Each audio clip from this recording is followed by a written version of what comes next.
today we're going to be simplifying more of these trig expressions.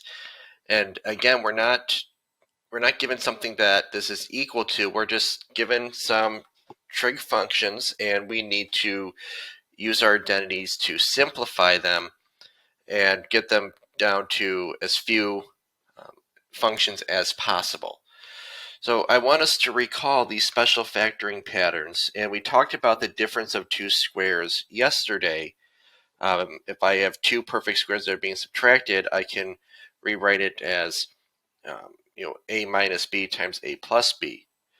Then we also have the perfect square trinomials, where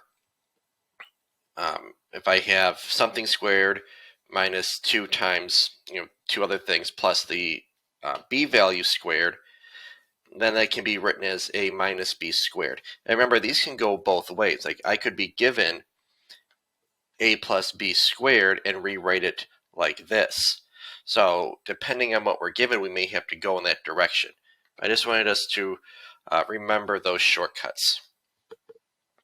Now, example 1 says factor the expressions and use the fundamental identities to simplify. So that's a clue that we are going to need to factor and then simplify as much as we can. So in the first problem, we have secant squared x times tangent squared x plus secant squared x. Now, you might say, well, let's switch them to sine or cosine, but what I notice is that these two terms have a secant squared in common. So let's factor out a secant squared, and then we're left with tangent squared x plus 1. Remember, anytime you factor out a GCF like that, you can distribute back in to make sure you get the original. Now, secant squared x plus 1 is equal,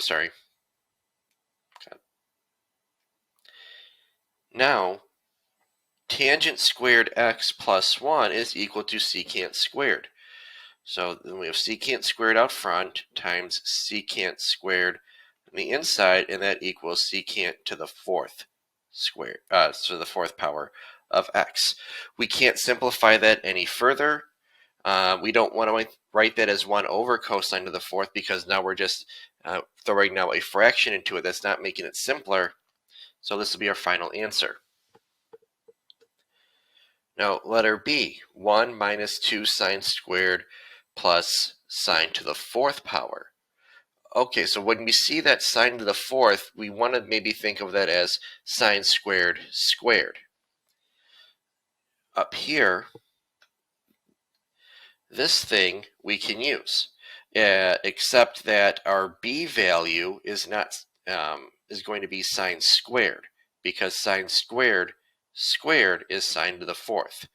Our b value is sine. So our a value is 1, b value is sine squared of x.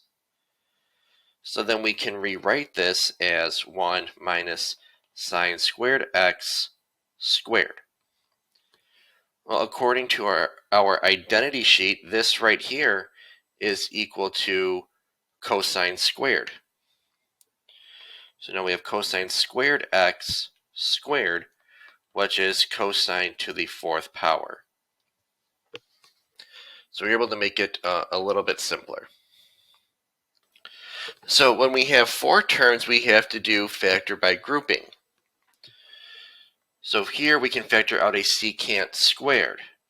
So secant squared x, and we're left with secant x minus 1. Then from the second 2, we can only factor out a negative 1, but that's going to change this to a minus 1 at the end. So then we have secant x minus 1, and then our leftovers, secant squared x minus 1. Now this is also a difference of squares. So secant x minus 1 times secant x minus 1 times secant x plus 1. But now we have 2 of these things. So our final simplification would be secant x minus 1 squared. And notice it's not secant squared x minus 1. That's different. Times secant x plus 1. That's as simple as we can get this. Now, letter B, we can factor that, but first we have to make sure our trig functions are the same. We can't factor a cosecant with a cotangent, but cosecant, this right here, is cotangent squared x plus 1, and then we have minus cotangent x minus 3. So we combine the positive 1 and negative 3, which gives us cotangent squared x minus cotangent x minus 2. And you say, well, how would you factor that? Well, if I were to ask you to factor x squared minus x minus 2, you would say, oh, two numbers that multiply to negative 2 but add to negative 1, that will be x minus 2 and x plus 1. Well, it's the same idea here, except instead of x's, we have cotangent x. So our answer is going to be, our factored form is going to be cotangent x minus 2 times cotangent x plus 1, and that's our completely factored expression. Example 5 says, perform the given operation and use fundamental identities to simplify. So we have cotangent x plus cosecant x times cotangent x minus cosecant x. So what that is, that's the difference of squares given to you in this form. Now we have to go backwards. You could FOIL that out and again combine your like terms, but you'll see that it will simplify to cotangent squared x minus cosecant squared x. So now we have to switch one of these functions, either cotangent squared x or cosecant squared of x, using that trig sheet. And that sheet says that the cotangent is cosecant squared minus 1.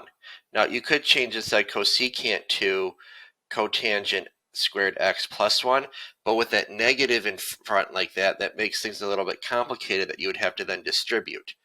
So instead, I can just change cotangent into cosecant squared x minus 1, and then I have minus the cosecant squared x that was originally there. These two will cancel because one's positive, one is negative, and we're left with negative 1. Now, letter B is like a problem we did yesterday where the denominators are almost the same, but since they're not, we have to multiply by something to combine them. So I'm going to multiply the first one by secant x plus 1 over secant x plus 1, and this one by secant x minus 1.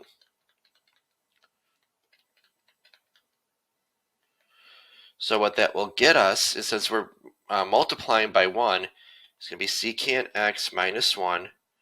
Then we have minus secant x plus 1. And the reason why I'm putting that in parentheses is because I want to remember that this negative sign gets distributed. Now over secant x plus 1 times secant x minus 1. So I'm going to distribute the numerator, the negative sign. So that gives us secant x minus 1 minus secant x minus 1 over, that's a difference of two squares, so secant squared x minus 1. Now in the numerator, I have positive secant x, negative secant x, so those will go away. Negative 1 minus 1 is negative 2. Now the denominator, we can simplify this. That equals tangent squared of x. And you might think, well, this is pretty good. We simplified it from this mess to that. But remember, 1 over tangent is cotangent, so we can simplify this even further to -2 cotangent squared x. That is a much simpler expression than what we had up above. Right, now, next example, we're going to rewrite the expression so that it's not in fractional form. You say, well, how do we do that if there's no fraction there, or there's no second fraction to combine like terms with? Well, what we are going to do is multiply by the conjugate. Remember, conjugates are when we have the exact same expression, but we change the sign. So I'm going to multiply this by tangent of x minus secant x over tangent x minus secant x. So the numerator is going to be 5 times the tangent of x minus secant x over, those are difference of two squares now. If it helps you to draw it like this, so it's going to be tangent squared x minus secant squared x. According to our sheet, tangent squared x is secant squared x minus 1. So 5 times tangent x minus secant x over, instead of tangent, we're going to write secant squared x minus 1 minus secant squared x, which is already there. These are going to cancel out because one's positive, one is negative. So now we have 5 times the tangent of x minus the secant of x over -1. Well, dividing by -1 is just going to make the numerator have a negative. So now our denominator is gone. And then the direction said rewrite the expression so it's not in fractional form. So this is technically correct. I no longer have a fraction. But if you were to distribute this and give me -5 tangent of x minus 5 secant of x, plus, because it's negative, then that would be okay. Either one of these is fine. Right, now the last one, again, we're going to multiply the top and bottom by the cosecant of x minus 1 over cosecant of x minus 1. And the numerator, we're not going to distribute right away. We'll just rewrite it as tangent squared of x times cosecant x minus 1 over cosecant squared x minus 1. Now, we want to change the denominator. The reason for that is for two reasons. One, this will change into cotangent squared, but also what that will do is it gets rid of that -1. When we're trying to simplify things, the minus and plus ones really mess us up because that addition can sometimes stop us from canceling things. So let's change that to tangent squared x times cosecant x minus 1 over cotangent squared x. Well, we know cotangent is really 1 over tangent, so we can write this as tangent squared x times cosecant x minus 1 over 1 over tangent squared x. And then we can rewrite that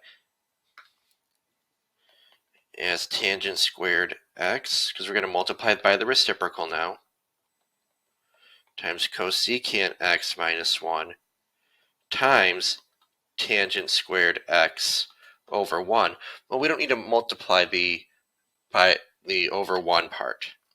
Now we have tangent squared times tangent squared. That's going to be tangent to the 4th time of x times the cosecant of x minus 1.